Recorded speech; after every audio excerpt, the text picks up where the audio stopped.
Puji Tuhan, selamat pagi, selamat kita berjumpa lagi dalam acara doa pagi di hari yang diberkati Tuhan.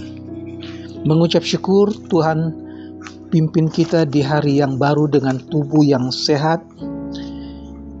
Sebelum kita membaca firman Tuhan, terlebih dulu saya ajak kita untuk berdoa. Mari kita berdoa. Bapa yang ada di dalam sorga, pagi ini kami datang kepadamu mengucap syukur buat hari yang baru yang Tuhan berikan kepada kami dengan tubuh yang sehat. Terima kasih buat pemeliharaan Tuhan di hari kemarin. Kami mengucap syukur Tuhan berikan kami kesempatan lagi pagi ini untuk menikmati firman Tuhan, untuk menikmati hadirat Tuhan. Terima kasih buat nafas hidup yang kami nikmati pada hari ini. Tuhan kiranya menyertai acara doa pagi dari awal sampai akhirnya. Kami percaya Tuhan berikan kami kekuatan baru, Tuhan berikan kami kesehatan, dan hari ini menjadi hari yang diberkati Tuhan. Di dalam nama Tuhan Yesus Kristus kami berdoa. Haleluya.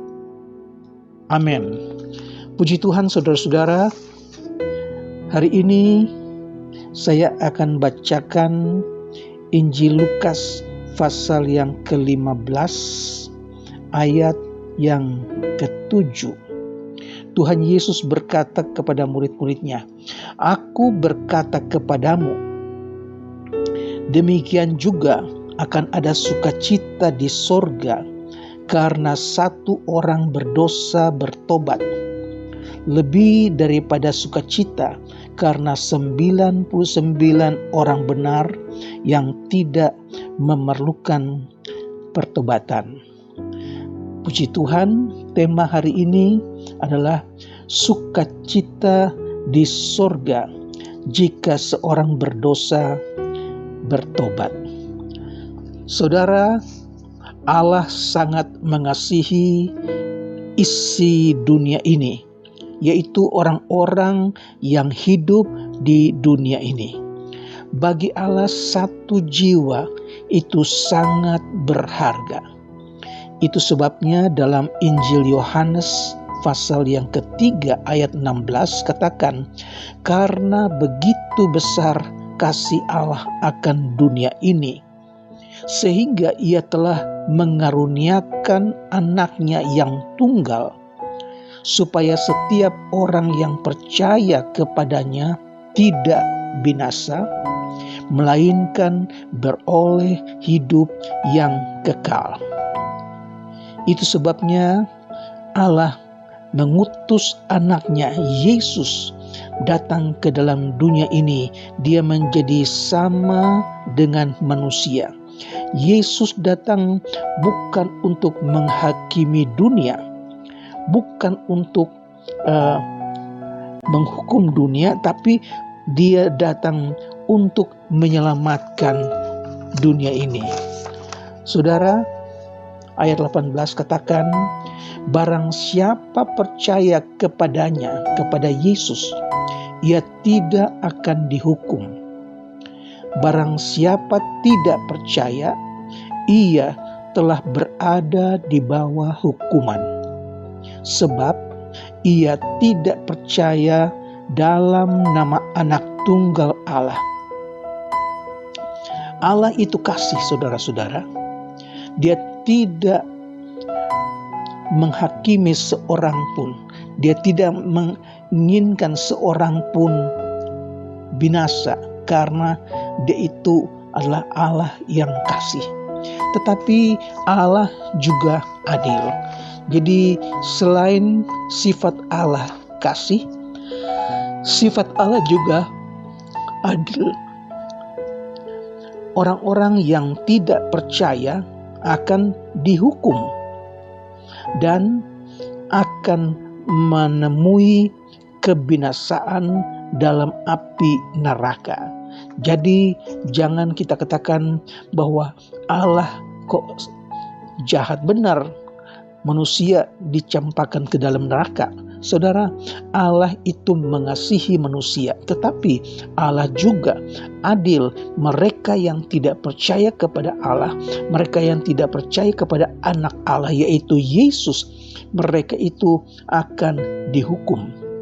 Oleh sebab itu, Allah memberi kita kebebasan untuk memilih. Kebebasan untuk memilih Yesus sebagai Tuhan dan Juru Selamat, juga kebebasan untuk menolak Yesus sebagai anak tunggal Allah. Yesus atau Allah tidak melarang kalau kita memilih yang salah. Itu keputusan Allah, saudara-saudara. Kita bebas memilih. Untuk itu Allah telah berfirman supaya kita taat kepada firman-Nya. Firman Allah mengingatkan kita supaya jangan kita berontak terhadap Allah. Kalau kita percaya dan pegang firman Allah, maka kita akan selamat. Tetapi jika kita melawan, kita memberontak atau meninggalkan Allah, meninggalkan firman Allah, maka kita akan dihukum. Nah, ketika Allah berfirman kepada Adam dan Hawa, manusia yang pertama, Allah katakan semua pohon di taman ini boleh kamu makan buahnya. Tetapi pohon yang di tengah-tengah taman ini, yaitu pohon pengetahuan baik dan jahat, jangan kamu makan ataupun kamu raba. Karena pada hari kamu makan buah pohon itu, kamu akan mati. Saudara, ternyata ketika iblis menipu Hawa dan Adam, saudara, mereka melanggar perintah Tuhan. Mereka makan buah dari pohon yang Allah larang. Dan akibat karena pelanggaran mereka, akibat karena tidak taatnya mereka, maka mereka menjadi musuh Allah. Allah usir mereka dari Taman Eden. Mereka hari itu langsung mati secara rohani. Walaupun tubuh jasmani mereka masih tetap hidup, tetapi bagi Allah, hubungan rohani dengan Allah itu terputus. Mereka mati secara rohani, saudara. Nah, pada waktu Adam dan Hawa melanggar perintah Tuhan, maka roh mereka itu putus dengan roh Tuhan. Walaupun mereka berumur 930 tahun baru mereka meninggal. Berarti tidak sampai satu hari. Firman Allah katakan satu hari sama dengan 1000 tahun bagi manusia. Jadi untuk itu Allah ingin perdamaikan manusia yang telah berdosa, yang telah putus hubungan rohani dengan Allah. Dengan jalan Ia mengutus anaknya Yesus dalam dunia ini untuk menyelamatkan manusia, supaya manusia bisa hidup bersama-sama dengan Allah di dalam kerajaannya. Yesus datang ke dalam dunia ini, Dia menjadi sama dengan manusia, Dia menanggung dosa manusia, Dia membayar dosa manusia dengan darah-Nya sendiri, saudara-saudara. Itu sebabnya dengan kematian Yesus, hubungan antara Allah dengan manusia dapat diperdamaikan kembali. Pintu sorga terbuka buat orang-orang yang percaya kepada Yesus karena pengorbanan Yesus di kayu salib.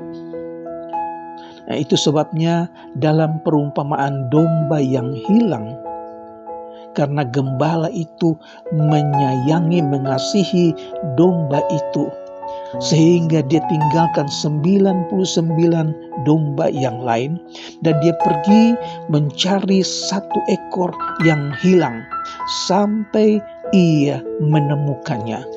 Dan ketika ia menemukan domba yang hilang itu, dia menaruh domba itu di atas bahunya dan dia bawa pulang. Setelah tiba, dia mengundang teman-temannya, tetangga-tetangganya, dan dia katakan sangat bersuka cita karena domba yang hilang ini telah diketemukan. Demikian juga saudara-saudara, satu orang berdosa itu sangat berharga di mata Allah, dan Yesus datang untuk mencari yang hilang dan menyelamatkannya. Lukas pasal 19 ayat yang ke-10, sebab Anak Manusia datang untuk mencari dan menyelamatkan yang hilang. Puji Tuhan saudara. Jadi saudara dan saya adalah domba-domba yang masih ada di dalam kandang dari gembala yang kita kasihi, yaitu Yesus.